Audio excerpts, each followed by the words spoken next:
स्वामी जी महाराज ने कहा कि जो आपको ईश्वर लोक तो ले जाए उसको कहते हैं योगी पुरुष। और उसके लिए बाबा जी ने जो है इशारा दिया कि उनका ये नाम है, उनका ये रूप है, उनकी इस तरह की आवाज आ रही है और उनका ये लोक और स्थान है। ये चार तरह की बातें जिसको गुप्त भेद बताया, उस गुप्त भेद को सत्संगियों को बाबा जी ने जो है नामदान के रूप में दिया। और जब सत्संगी ध्यान भजन सुमिरन को बैठते हैं तो देखते हैं उनका रूप, सुनते हैं उनकी आवाज और जाते हैं उनके लोक। ऐसे ऐसे साधक यहाँ पर बाबा जी ने बताया था। मथुरा में जब राष्ट्रीय मंच से एक कार्यक्रम हो रहा था, राष्ट्रीय मंच से स्वामी जी महाराज ने बताया था कि बच्चा, यहाँ पर ऐसे जीव बैठे हुए, ऐसे सत्संगी बैठे हुए हैं जो रोज स्वर्ग और वैकुंठ जाते और आते हैं और वहां का नजारा देख करके नीचे आ जाते हैं, लेकिन ऐसे है कि हवा को तक नहीं मालूम पड़ेगा कि ये स्वर्ग और वैकुंठ जाते और आते हैं। यानी ऐसे है क्योंकि वो भेद गुप्त रखा जाता है। स्वामी जी महाराज ने कहा कि उसको खोला नहीं जाता, उसको केवल महापुरुषों को बताया जाता है या डायरी बना करके लिखा जाता है। जैसे आपने मीराबाई की डायरी पढ़ी होगी, सुना होगा, आपने जो है वाल्मीकि ऋषि की डायरी यानी किताब पढ़ी होगी, आपने जो है गोस्वामी जी महाराज की रामचरितमानस देखी होगी, आपने जो है हमारे जो है महाराष्ट्र के संत हुए ज्ञानेश्वर महाराज, तुकाराम महाराज, इनकी जो किताब और ग्रंथ है ये उनके अनुभव है, उनके अनुभव है, काल्पनिक बात नहीं है। जैसे गोस्वामी जी महाराज ने रामचरितमानस में लिखा हुआ है, उन्होंने ये लिखा हुआ है कि मोह मिलो की राम मुस्काई, बिहसत गौ तुरत मुख माई, उधर मांझ सुन अंडज राया, देखो बहु ब्रह्मांड निकाया। कितनी बड़ी बात बता रहे हैं गोस्वामी जी महाराज। ये कह रहे हैं कि मोह मिलो की राम मुस्काई, इसी कलयुग में आपके 400 साल 500 साल पहले की बात बता रहे हैं गोस्वामी जी महाराज, काशी में जो हुए, जिन्होंने रामचरितमानस लिखा, जिसको आप रामायण में जो है 9 दिन पाठन करते हो आप भोपू और माइक लगा करके। उसमें वो बता रहे हैं कि मैंने राम का दर्शन किया। अब विचार कीजिए, भगवान राम को गए कितना समय हुआ, बहुत समय हो गया, लेकिन वो महापुरुष क्या बता रहे हैं कि मैंने राम का दर्शन किया। और केवल दर्शन ही नहीं किया, मोह मिलो की राम मुस्कुराई, जब मैं उनको मिला तो मुझको देख करके वो मुस्कुराए, और जब उनका मुंह जो है खुला तो मैंने उनके मुंह में प्रवेश कर लिया, मुख में। उधर मांझ सुन अंडज राया, और मुख में जब मैंने प्रवेश किया और उस तरफ यानी गुरु महाराज ने कहा उधर का मतलब पेट नहीं बताया, उधर मांझ सुन अंडज राया, यानी उस तरफ उनके मुख के अंदर जब मैं प्रवेश किया और उस तरफ जब खड़ा हुआ, उधर मांझ सुन अंडज राया, देखो ब्रह्मांड निकाया। कहा कि मैंने इतने अनंत ब्रह्मांड देखे। और गोस्वामी जी महाराज खुद रामचरितमानस में लिखते हैं, उसमें कहते हैं कि मैंने अनंत राम को देखा। क्या कह रहे हैं? एक राम को नहीं देखा, मैंने अनंतों राम को देखा, और मैंने रामायण को भी देखा, और मैंने उन ब्रह्मांडों को भी देखा। लेकिन कैसे देखा? उन्होंने कहा कि मेरे गुरु की जब दया हुई, कंज गुरु उनके हुए, कंज गुरु से नामदान प्राप्त किया। जैसे आपको नामदान मिला हुआ है, ये बहनों को, ये भाई को नामदान मिला हुआ है, वही नामदान गोस्वामी जी महाराज को मिला।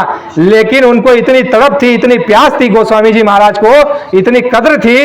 और किसी को कद्र होती है, जैसे किसी को भूख लगी हो और उसको जब तुम रोटी खिलाओगे तो कितना चाव से और प्रेम से खाएगा कि नहीं खाएगा।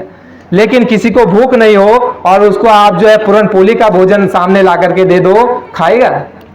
तो आपको और हमको कोई भूख ही नहीं थी नामदान की और ईश्वर प्राप्ति की, तो आपको हमको नामदान स्वामी जी महाराज ने फिर भी दे दिया। कहा कि मेरे गुरु का आदेश है कि इस नाम की दौलत को अपने पास मत रखना, ये जीवों में बांट देना।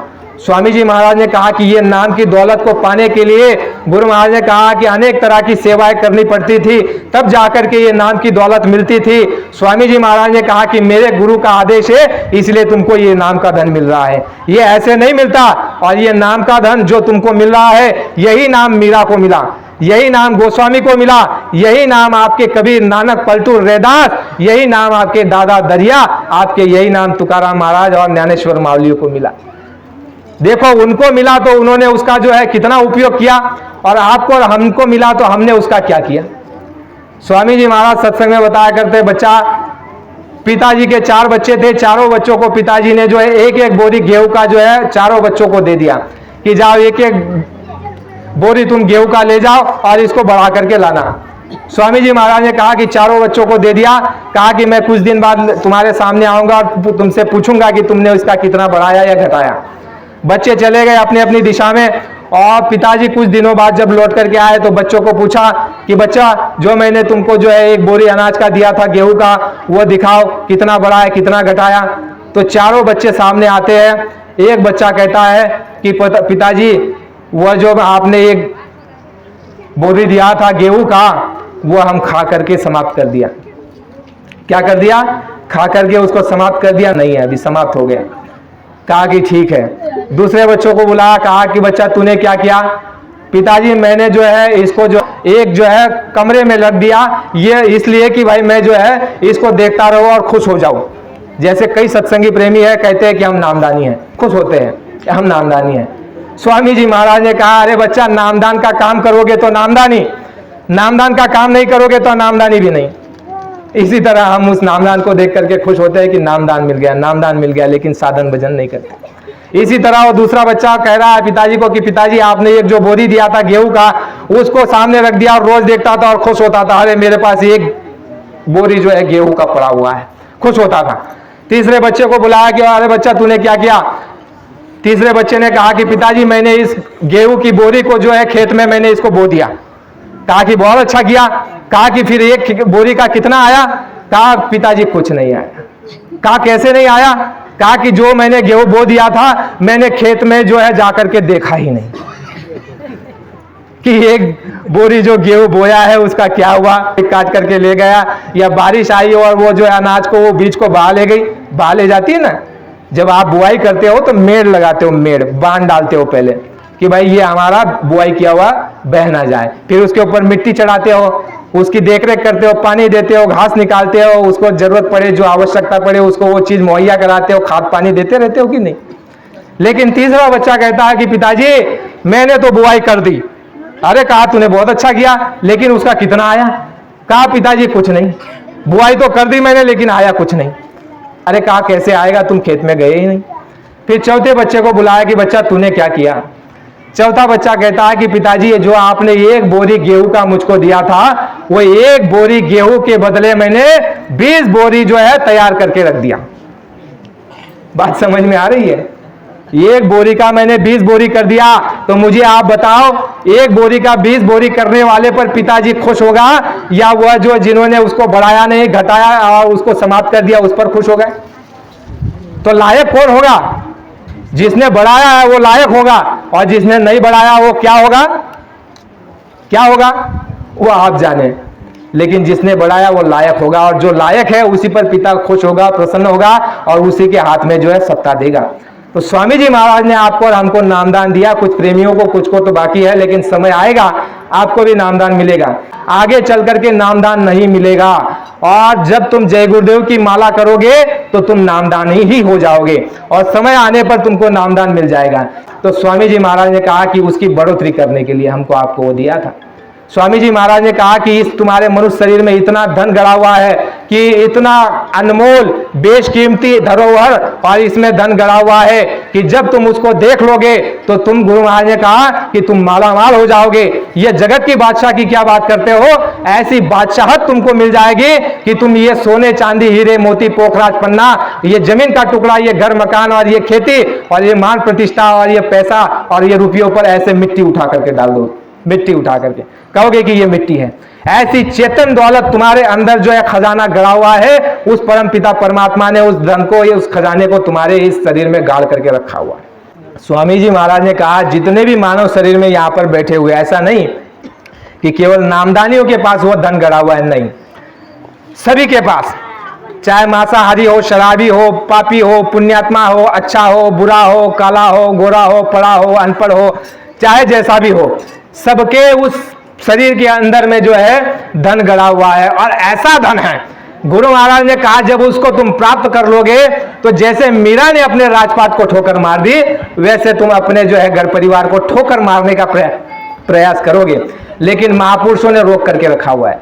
गुरु महाराज ने कहा था एक समय, बच्चा अभी अगर मैं तुम्हारा शिवनेत्र खोल दूं तो तुम अपने घर परिवार को छोड़ करके जंगल की राह पकड़ लोगे। वो ऐसी चीज है, वो ऐसी दौलत है तुम्हारे पास, क्योंकि वो ऐसी रंगत और ऐसा नशा है और ऐसी जो है उसमें लज्जत है। गुरु महाराज ने कहा कि बहरा सुन सुन मस्त होवे है, तन की सूद बिसारी रे। कबीर साहब ने गाया है ना, बहरा सुन सुन मस्त होवे है, तन की सूद बिसारी रे। अनहद की नाद प्यारी साधो, अनहद की नाद प्यारी रे। ऐसा वो दौलत और खजाना वो जब तुमको मिल जाएगा तो तुम जंगल की राह पकड़ लोगे। तो ऐसा तुम्हारे सबके पास वो पड़ा हुआ है। गुरु महाराज ने क्या कहा कि तुमको महात्माओं की और गुरु की क्या आवश्यकता है?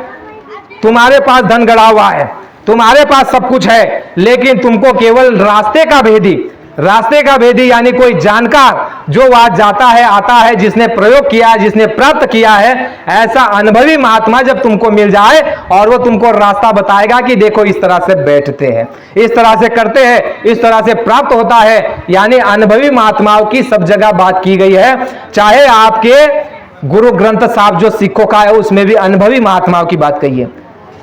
जो निकल गए, जो समय के, जो उस समय चले गए, यानी कबीर, नानक, पलटू जो चले गए, ऐसे महात्मा, उस महात्मा वो समय पे ठीक थे, वो अपने समय पे ठीक थे, लेकिन आज वो आपका कल्याण नहीं कर सकते। जय गुरुदेव।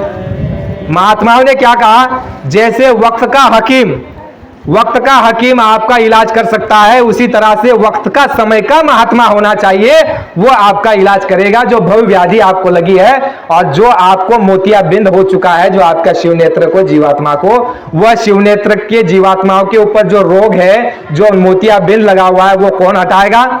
समय का, वक्त का महापुरुष वो हटाएगा।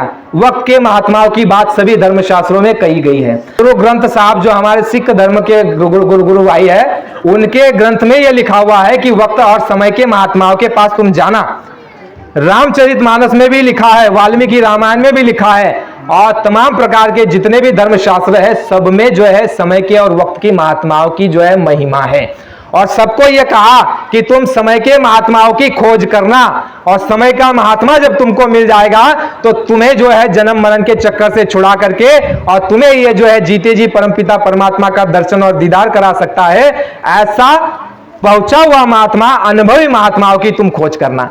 महाराज ने कहा समय के महात्माओं की महिमा है, और समय के महात्मा जब तुमको नाम जड़ी, नामदान, वह अनदनाद, वह कलमा, वह स्पिरिचुअल साउंड, वह जो है गुरुवाणी, वह आपको नाम और शब्द का भेद जब दे देंगे, उस समय पर स्वामी जी महाराज ने कहा कि तुम्हारे इस शरीर में जो धन गड़ा हुआ है, वह धन जो है बाहर निकलने लग जाएगा। कैसे? छोटा सा उदाहरण है, केवल 10 मिनट लूंगा, ठीक है, केवल 10 मिनट। स्वामी जी महाराज ने कहा कि एक समय एक गांव में एक जो है बूढ़ा बुजुर्ग जो है, लिखित होता है ना, कोई स्टैम्प कहते हैं हमारे यहाँ, कोई पट्टा कहते हैं, कोई उसको दस्तावेज कहता है, वह लिख करके वो बूढ़ा वो चला गया, और उसमें यह कहा था कि भाई तुम जो है मेरे जाने के बाद, उसमें ये जो है वाणी का उच्चारण था, कर विचार बजे 4, नैनन निरख निहार, देवालय के शिखर पर धन गड़ा है सार। ऐसे शब्दों का वो जो है बूढ़े व्यक्ति ने, उस जो है वरिष्ठ व्यक्ति ने, उस बच्चों के पिता ने ऐसे शब्दों का वहां पर पट्टे में जो है जिक्र कर दिया। बहुत सारा धन उसके पास था, और उसने उस जगह पर धन को गाड़ करके रखा था कि जब मैं मरूंगा उस समय पर तुम उस जगह खोद करके धन को ले लेना और काम में ले लेना, ऐसे उसमें लिखा हुआ था। सभी बच्चे माता अपने पिता को जो है, उनका देह संस्कार हो गया, उनको जो है अग्निदाह संस्कार दे करके जब लौट करके आए तो पट्टा निकाला, देखा भाई इसमें इस तरह से बात लिखी हुई है। तो उन्होंने क्या किया? फावड़ा लिया और कुदाल लिया, और उसने जो है लेकर के क्या किया, जो मंदिर बनाया था उस व्यक्ति ने उस मंदिर को तोड़ने लग गए।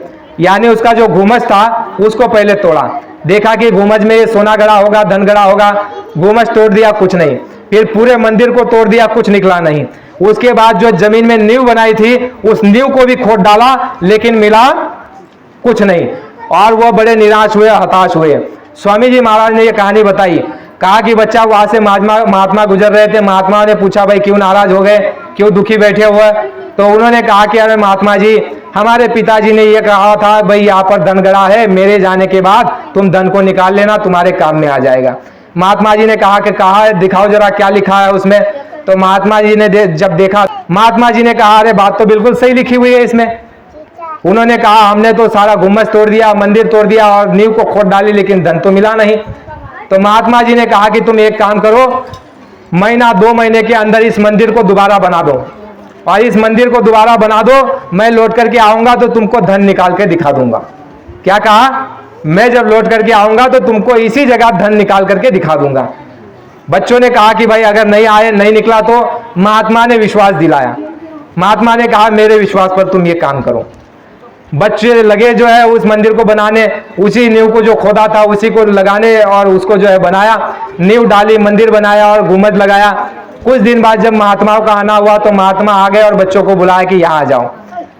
बच्चे आए और महात्मा ने कहा कि शाम के 4 बजे के वक्त का इंतजार करो।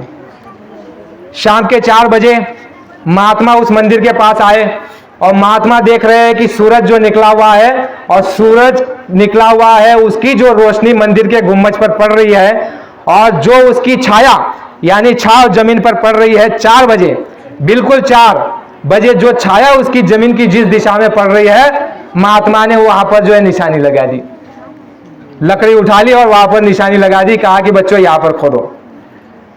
बच्चे आए दौड़ करके वहां पर खोदने लग गए। थोड़ा सा नीचे खोदा और वहां पर धन उसको मिल गया। वहां पर इतना सारा धन मिला कि वो माला माल हो गए। तो स्वामी जी महाराज ने यह कहानी सुनाते हुए कहा था, अरे बच्चा, जो चीजें तुम गीता में, रामायण, वेद शास्त्र, धर्म शास्त्रों में खोज रहे हो और पत्थर में, पानी में और ये किताबों में ढूंढ रहे हो, वह सारी चीज तुम्हारे अंदर मौजूद है। वह तुम्हारे अंदर उसने गाड़ करके रखी है। लेकिन तुम्हारी अवस्था ऐसी हो चुकी है जैसे घर में सोना गड़ा हुआ है और तुम दमड़ी के लिए मोहताज हो। दमड़ी के लिए तुम मोहताज हो और तुम्हारे घर के अंदर में सोना और धन गड़ा हुआ है। विचार कीजिए उस आदमी की हालत क्या होगी। तुम्हारे घर में धन गड़ा हुआ है लेकिन तुम एक पाई के लिए मोहताज हो, एक पाई के लिए, तो कितनी उसकी लाचारी होगी।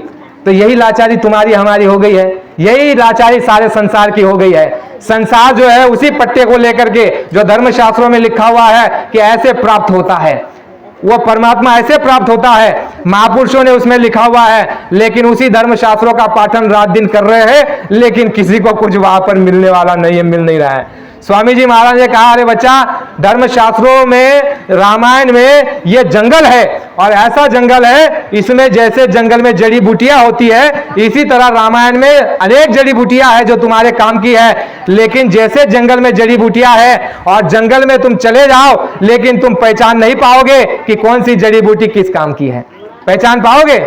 इसी तरह धर्मशास्त्रों में बहुत कुछ है, लेकिन कोई जानकार होना चाहिए। जैसे जड़ी बूटी का कोई वेद होना चाहिए जानकार, इसी तरह धर्मशास्त्रों का कोई जानकार महात्मा अनुभवी होना चाहिए। वह तुमको बताएगा उस महात्मा की तरह कि देखो भाई, महात्माओं ने कहा है, पट्टे में ठीक ही लिखा हुआ है।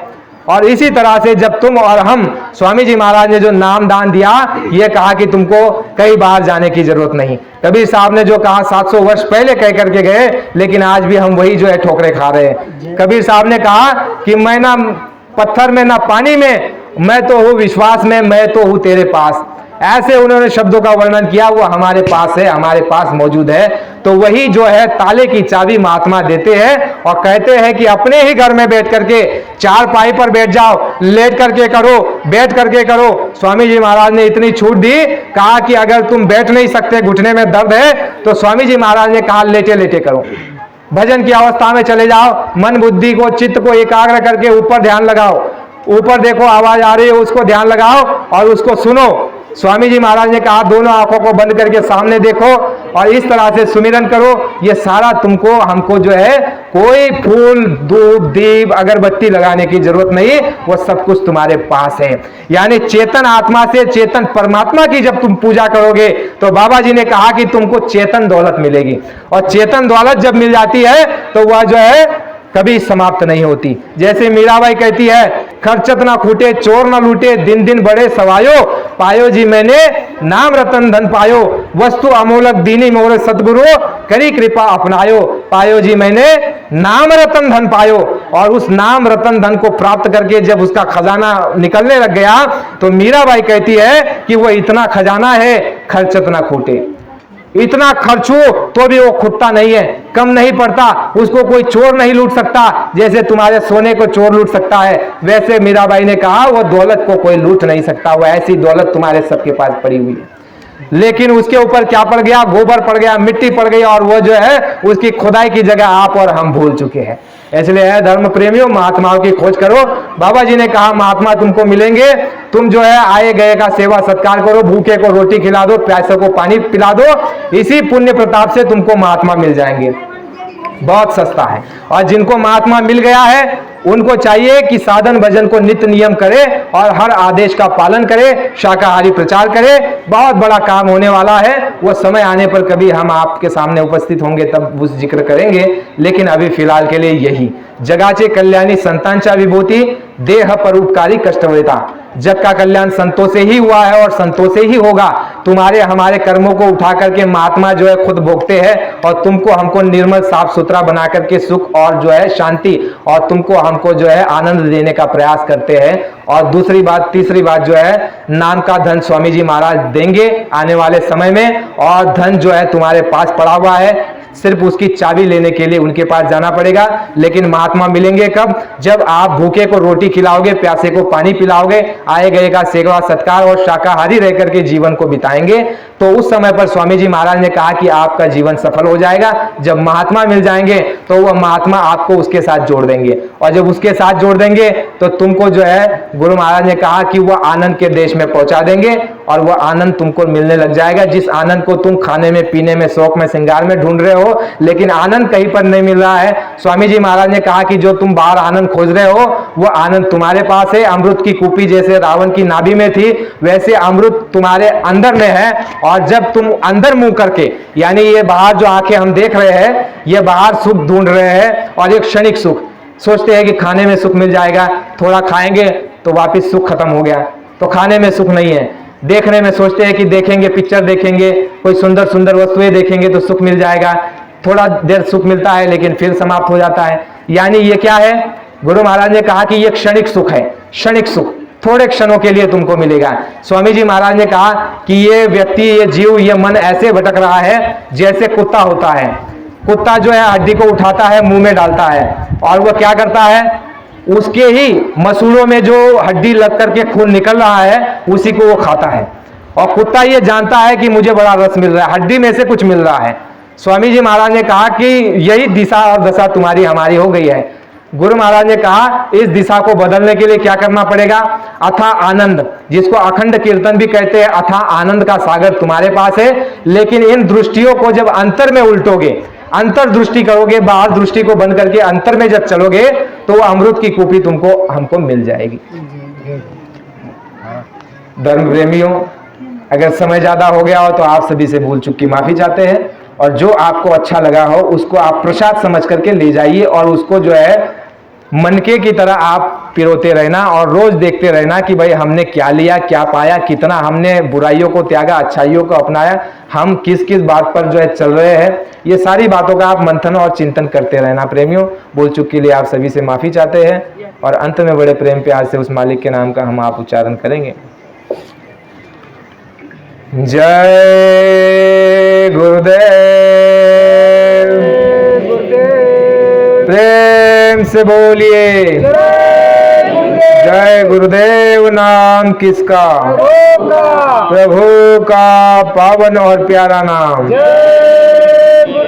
जय गुरुदेव।